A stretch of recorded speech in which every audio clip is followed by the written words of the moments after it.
तो जगन्नाथ प्रसाद की महिमा इस प्रकार है, शास्त्रों और पुराणों में वर्णन आता है। एक बार नारद जी भगवान के धाम में गए और उनको इच्छा हुई कि मैं भगवान का महाप्रसाद प्राप्त करूं, है ना।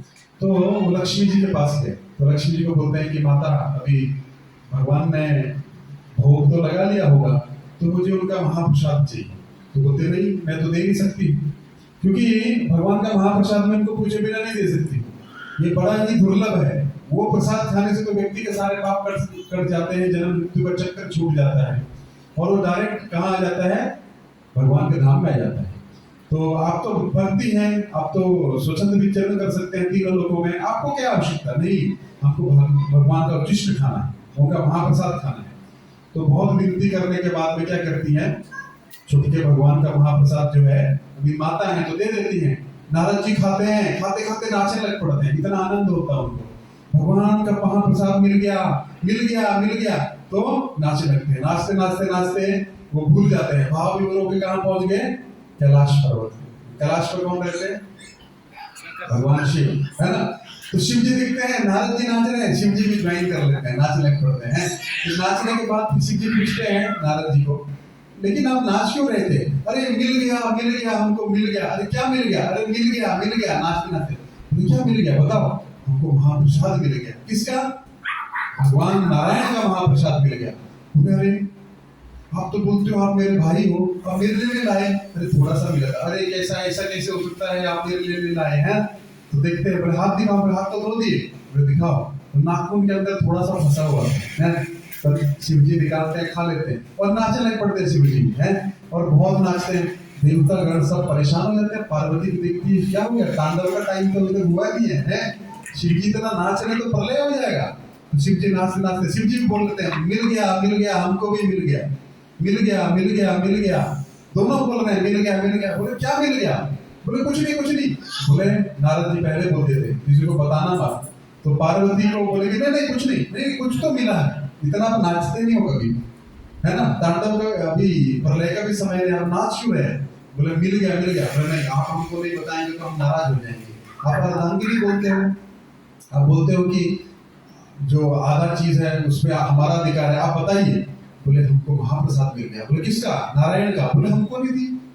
आप बोलते हैं आप नहीं, अर्धांगिनी है, आधा अंक है और आधा अधिकार हमारा है, आपको थोड़ा सा था। अरे नहीं, अब हमको महाप्रसाद चाहिए। आपको पता है स्त्री हट, है ना, स्त्री हट पे आ जाए, बाल हट, राज हट और स्त्री हट, 3 हट बताए गए हैं। बच्चा अगर आ गया अपने हट पे तो उसको दुनिया की कोई ताकत नहीं रोक सकती। देखिए वो चीज लेके रहेगा, है ना, मजबूर कर देगा आपको। और राज हट, राजा किसी से नाराज हो गया तो वो भी ठीक नहीं है।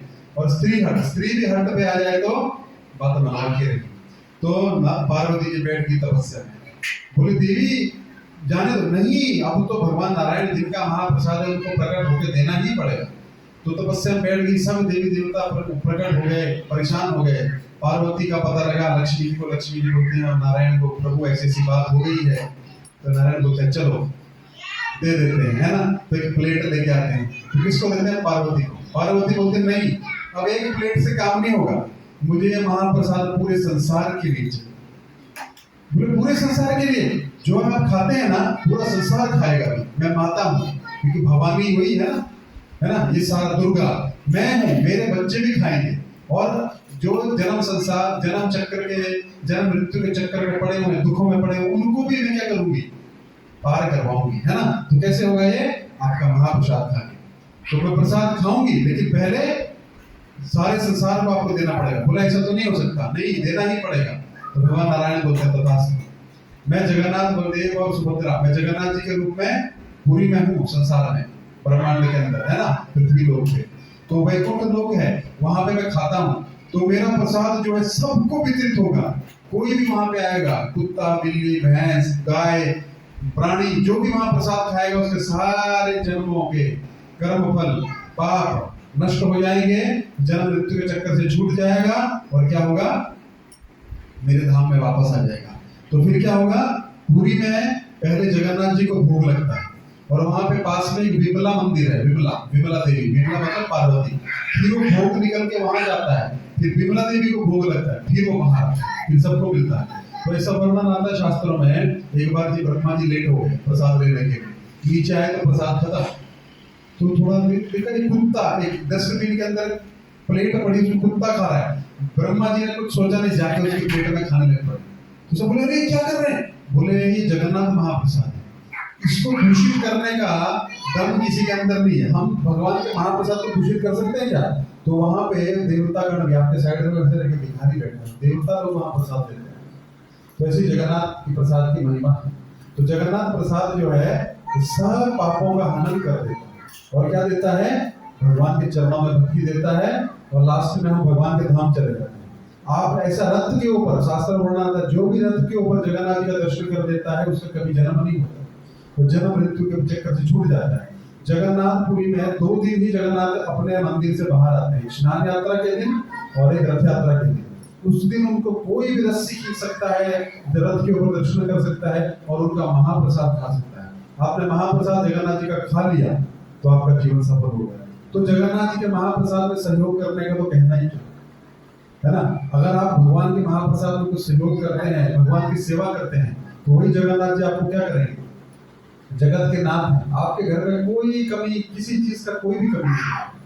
तो ऐसे जगन्नाथ जी के रथ यात्रा में आप जुड़िए यथाशक्ति। आपका ऐसा नहीं बोल रहे हैं, आप आइए, तन से प्रस्तुत होइए, जगन्नाथ जी का दर्शन करिए, जगन्नाथ जी का रथ खींचिए, है ना। तो कुरुक्षेत्र में क्या हुआ? जो हम कथा में गए थे, तो ये कथा होने के बाद गोपियों ने जगन्नाथ जी को खींचा। किसको? जो कृष्ण है। किसके? चलो वृंदावन अभी। तो वो इसलिए रथ यात्रा मानी जाती है। कुरुक्षेत्र में मिलन हुआ ना, अभी कथा बताई। तो सब गोपियों ने फिर क्या किया? वही रूप को क्या बोला? अब चलिए अभी वृंदावन, बहुत समय हो गया मथुरा द्वारका में रहते हुए। तो भगवान को खींच रही है गोपियां, किसके लिए? वृंदावन के लिए। तो हमको भगवान को खींचना है, आइए हमारे हृदय में, हमारे हृदय में आइए, है ना। और हमारे हृदय में जितना पाप है, कलमश उसको दूर करके आप हमारे हृदय में विराजमान हो जाइए। वही रथ यात्रा है। तो वो रथ यात्रा में महाप्रसाद का भी वर्णन कर दिया, भगवान की रथ यात्रा का क्या महत्व है वो भी बता दिया। तो आप सबको रथ यात्रा में आना है। आएंगे सब लोग? सहयोग करेंगे? तो जगन्नाथ महाप्रसाद में आप सहयोग करें, है ना। कोई बाध्यता नहीं, आप जितना कर सकते हैं, तन से, मन से, धन से।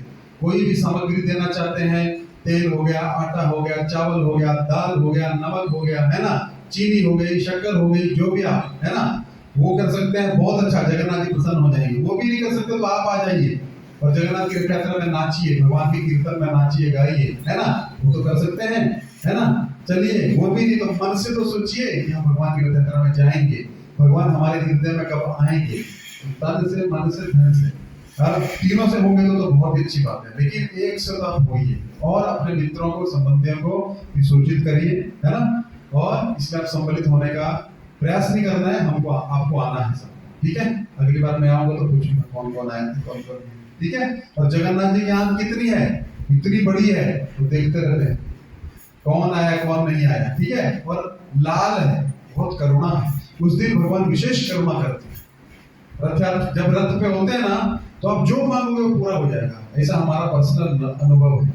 भौतिक वस्तु भी मांगोगे भगवान दे देंगे उसको, और आध्यात्मिक तो देंगे देंगे। अब जो आपकी इच्छा है वो आप मांगोगे तो क्या होगा? भगवान आपको